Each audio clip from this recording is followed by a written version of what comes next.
So I absolutely believe this is one of the strangest moments and the strangest news cycles in combat sports in the current time right now. As we speak, within September 7, 2023. Right this particular moment. Why? First of all, you have Israel Adesanya being accused of fondling his dog in inappropriate ways by none other than Sean Strickland. And of course, part of that was a rumor that had started by a whole bunch of fans on Reddit and a bunch of posts that Israel Adesanya had put out there for the world to see and to criticize. And then the other aspect of strangeness in combat sports news is Dillon Danis actually getting sued right before his boxing fight with Logan Paul. Now, I gotta tell you, I've never seen anything like this in the history of combat sports. And as unique as this situation is, we gotta understand that this is something that's never going to happen anywhere in the near future, but only unique to the situation right now.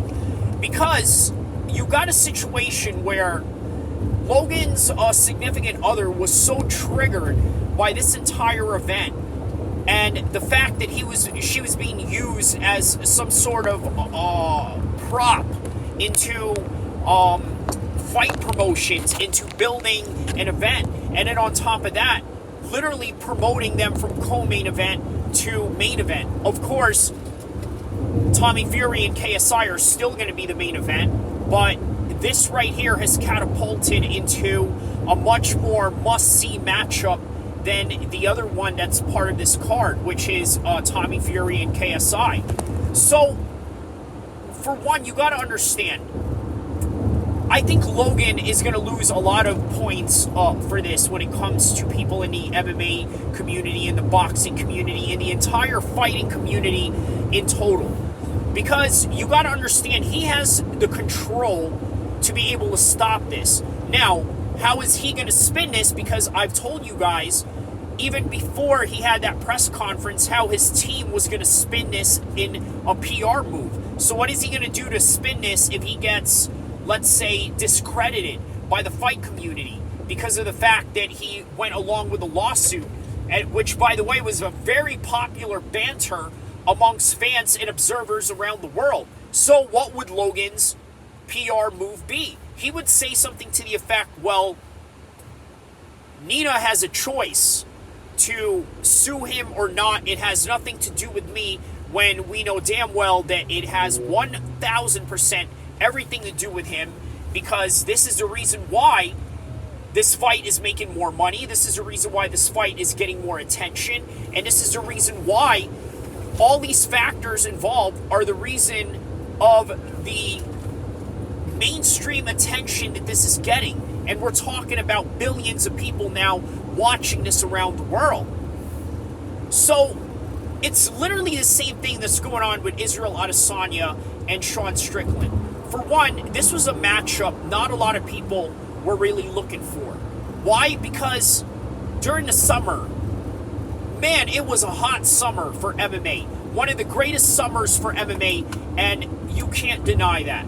You had Pantoja in the co-main event of 290, upsetting Moreno. And then after upsetting Moreno, then you had Alexander Volkanovski doing what he does best, which was finishing the likes of Yair Rodriguez. And when he did that, then it was Israel Adesanya in that same night, sharing the spotlight with Alexander Volkanovski before his win, getting in the face of Dricus du Plessis with, by the way, another exciting upset, of which we never saw Robert Whittaker lose to Dricus du Plessis, and only to find out that Dricus du Plessis was one of these top guys that was coming out, and guys that we needed to really look out for. So Israel Adesanya walks in the cage, says a whole bunch of controversial things, starts dropping N-bombs. What? My N-bomb? What? My N-bomb? This and that. And the next thing you know, Dricus has said you're not my brother. I may be African, but you're not my brother. It was an absolute masterpiece of fight banter and fight hype. It was great. It was absolutely amazing. The problem was the fight never came to fruition. Why? Because everything came way too quickly. For one, you had UFC Sydney in the horizon, which is literally happening this week. And now it's September. And that was in July. It was a fast turnaround to which Dricus du Plessis was not willing to take. Of course, you had Kai Kara France getting called out. And by the way, wasn't even in the fight, but gets called out by Manil Cap during one of the best press conferences of all time. And by the way, how about the press conference with Tyson Fury and Francis Ngannou? Now, it wasn't the most remarkable one at the same time, but one has to take into consideration that Tyson Fury did say what I've been saying all along, which was that he feels he can beat Francis Ngannou in an MMA match. And to be quite honest with you guys, he's got a case. And I'm going to tell you why. Because Tyson Fury, believe it or not, is the more experienced combat athlete. Now, he may not be the most well-rounded between both of them, but there's a few things that Tyson Fury can stop that Francis Ngannou is just not efficient in. For one, Francis Ngannou is not Khabib. He's not Damian Maia. He's not Charles Oliveira. He's not even Stipe Miocic. He can't do any of those things. But what he can do is he can box and he can move, and he's got the type of footwork that I'm telling you is very useful in MMA. And a great example of that is none other than Travis Brown. If you guys remember, in his earlier days, before he was dating Ronda, he had great footwork. And when he was displaying a great footwork, he showed us what heavyweights at 6'7", 6'8" are capable of when it comes to movement. So he displayed that great movement, and this is the same style that Tyson Fury can fight in. With that type of footwork, you can alleviate a lot of close range shot attempts in terms of the wrestling. So now you can get away from the wrestling range. You can even control the wrestling with having takedown defense and sprawls in your arsenal. You could step back, counter with an uppercut, perhaps maybe throw a knee on the way to the shot, and then maybe even break away from the clinches, which, by the way, Tyson Fury has a great experience using in boxing, putting all his weight on top of you, just being able to fight as the heavier man. The other problem is he has to fight down to 265 if he has to fight at MMA heavyweight, because as you've seen and mentioned, even Carl Frampton today at TNT BT Sport was very surprised that there was a weight limit for MMA heavyweights, which is 265.